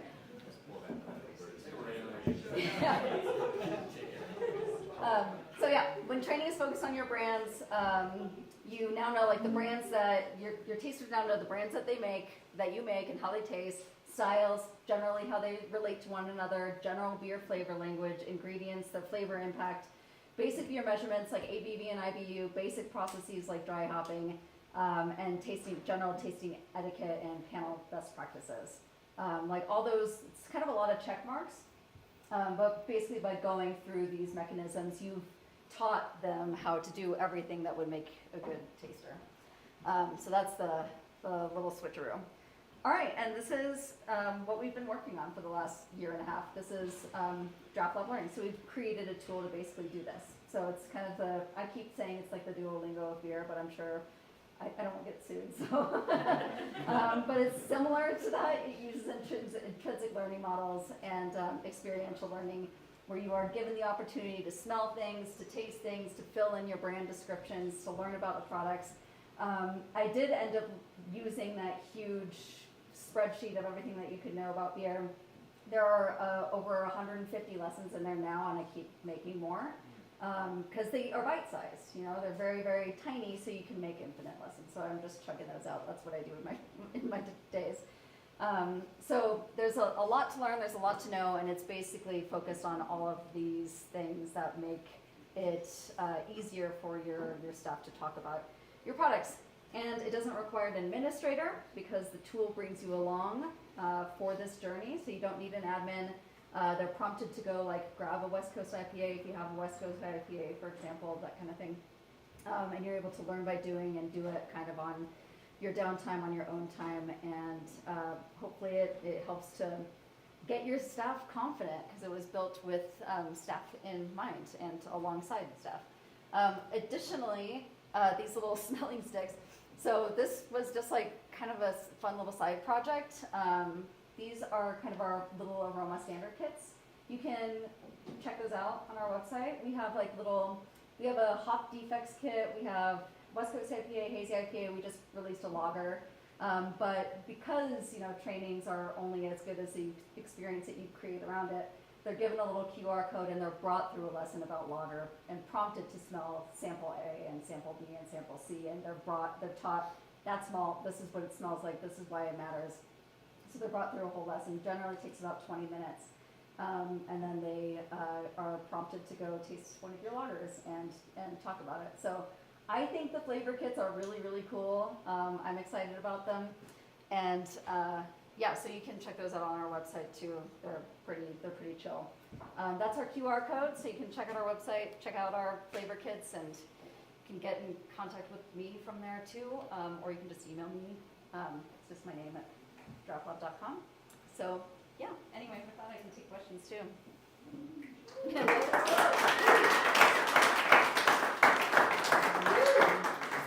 2 minutes early, yes. Yeah. What's it like if you're hiring somebody off the street? Do you think that the server level Cicero training is a help or a hindrance in this to kind of get them on? You know, if you're trying to get somebody that knows a little bit about beer, but you know, rather than somebody that just doesn't know anything. Yeah. Who was I talking to last night that I said that I wasn't like a taster. I didn't often taste beers for New Belgium's panel if I knew that like there was going to be a decision made about it, because I didn't want to be asked like, well, what do you think about this? So I've never taken a Cicerone exam, so I don't know. But I mean, I know that a decent amount of people, like, you know, it's good basic kind of like styles and stuff. Although, do you have to really know like the difference between like a Baltic porter and like you know, extra special bitter or what? Like, there's some stuff that's like a little mismatched. It's not specific. I mean, our whole idea was make something that's specific to your products, not to beer in general. So it's specific to your products, which is the main differentiator. Yeah. Yeah. Lindsay, you're focusing on, I think, the front line of, interfacing with customers, right? And I was just wondering, did you give any thought in terms of at least getting them up to speed with common defects that we see in draft dispense, such as diacetyl, low CO2, Yeah. residual sanitizer in the glassware? Yeah, so we actually, you'll notice with some of these kits, one of the attributes is a defect. So I think in the West Coast IPA, the defect is diacetyl, so we teach them diacetyl. So we kind of sprinkle it in a little bit, but it's not, specific defect stuff. And in the lessons itself, we sprinkle in little defects here and there. Although those lessons don't happen until like less than 100. Like, they're kind of like far down on the chain, because you don't want your staff to be like, this one tastes like diacetyl, and have that be the only lexicon that they have. Like, if you learn defects first and you don't learn what it should taste like, then like you've just given them language that is not going to help you sell beer. Yeah, so we like sprinkle it in, and it's really specific to stuff that front of house staff can kind of like taste. And again, that's part of how this kind of model and mechanism helps to build that baseline sensory program, because now you have tasters that have smelled at least what diacetyl is supposed to smell like, and so they know a little bit more about, you know, what that might be like if they're pouring and at the front of house. Yeah, I mean technically, but I wouldn't. I mean it's food grade. Everything's food grade. Yeah. What's your genuine opinion on IBU now? Sure, it's measurement, but everything is so perceptible. I'm sorry, my opinion on IBU. Yeah. I feel like IBU's been a talk Oh. that's been interesting. Boo IBU. Boo IBU. People hate IBU. But it's like, sure, you get 100, but does that mean it feels like 100? Yeah, yeah. But there's perceived bitterness, there's everything else that Yeah, interacts with, it's like, all- we're just measuring alpha acid. It's one metric, right? Like, it's, Yeah, how do you feel? yeah. The first lesson in draft lab learning is ABV versus IBU, and what we found is that like most people, even some brewery owners, don't know the difference. Like don't really know what makes those two things different. I'm not kidding. Yeah. So it's a measurement that people use, and it's part of the everyday lexicon, and so it's important for people to know it. Yeah, that's my opinion. It's kind of a question. Yeah. For something like acetaldehyde, where it presents differently at different concentrations, Mhm. I'm sure there's other compounds like that. How do you recommend training on stuff like that? Well, I mean, acetaldehyde. If you want, actually, one of our, I think one of our kits has an acetaldehyde aroma in it. But of course, you're only just smelling it. And it's only that one concentration, because Yeah. to me, like at high concentrations, it's like, whoa, and then at low concentration, at really low concentrations, it can be like less than offensive, you know? And, Yeah. Yeah, I mean, I guess like my general take on that is like if like you are mostly making like imperial, well, I don't know, imperial stuffs can show it a lot. I mean, what we used to do at the brewery is just like train in with specific chemicals in like multiple different brands, because like they do express differently. Although that is like wicked advanced and partially what gets a lot of people into like not doing it in the first place, because even doing a training like that's going to cost like $400. So like it's not the cheapest thing to do. So like our thought is like at least smell the thing that it should smell like. But yeah, I mean putting it in different brands that it would present in, or focusing specific on like brands that it might present in. So like the idea of doing like a diacetyl training in like a creek is like maybe not all that relevant, because like there's going to be some diacetyl there anyway. So it has to be like, well, it has to be an actual thing that you might see and might like react to when selecting a beer to put it in. But yeah, but that one's also kind of like nerdy. Like that's pretty nerdy. Yeah. Wow. No, I mean it's like your front of house generally doesn't have to like know what that is. But yeah. How do you go about training around people who sometimes have trouble picking up certain, what's the word, chemicals versus others? Like people who get a lot of diacetyl really strongly, but can't for the life of them get acetaldehyde. Yeah. Like how do you? It's good. I mean, it's just good to know that. Like, some people just like won't get things. But like, I'll say that like, training is kind of like the equalizer. At least you now know that like, you shouldn't have Stan doing diacetyl checks because they're anosmic to it. So like, but you have to be capturing data and actually doing trainings to know that Stan can't taste diacetyl. But yeah, I mean, it's just like, you know, that takes a lot of data also. Also a nerdy question, but that takes a lot of data. But at least, like, if you're going to be doing an attribute training, if you're going to be doing flavor trainings, at least document what happened. Because, like, if you didn't, then Stan could be like, I'm the best diacetyl taster in the world, and, like, you would have no way of refuting that. So, like, that's the good, it's kind of a good way of just, like, taking the emotion out of any of that. It's like, actually, you're not. You've never, I've given it to you 10 times, and you've never gotten it right. Like, that's, yeah. Classic Stan. Okay, well, anyway, I'll be around if anybody else wants to nerd out. But Thanks,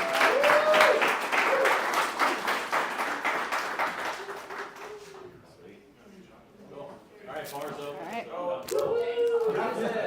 There's a raffle. There's a raffle.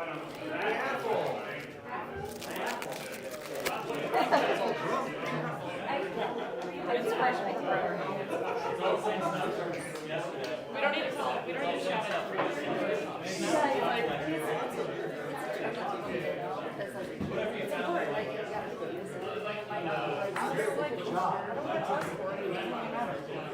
Oh, yeah. No, we're calculating. If you wanted me to say that, I could say that. Thank you so much, everybody. Thank you, Star Peak. Thank you, Mountain Tap. Thank you to our sponsors, Berkeley East, BSI Frost. Thank you, Lindsay. We're going to be doing a raffle in a second. Did anybody not get tickets?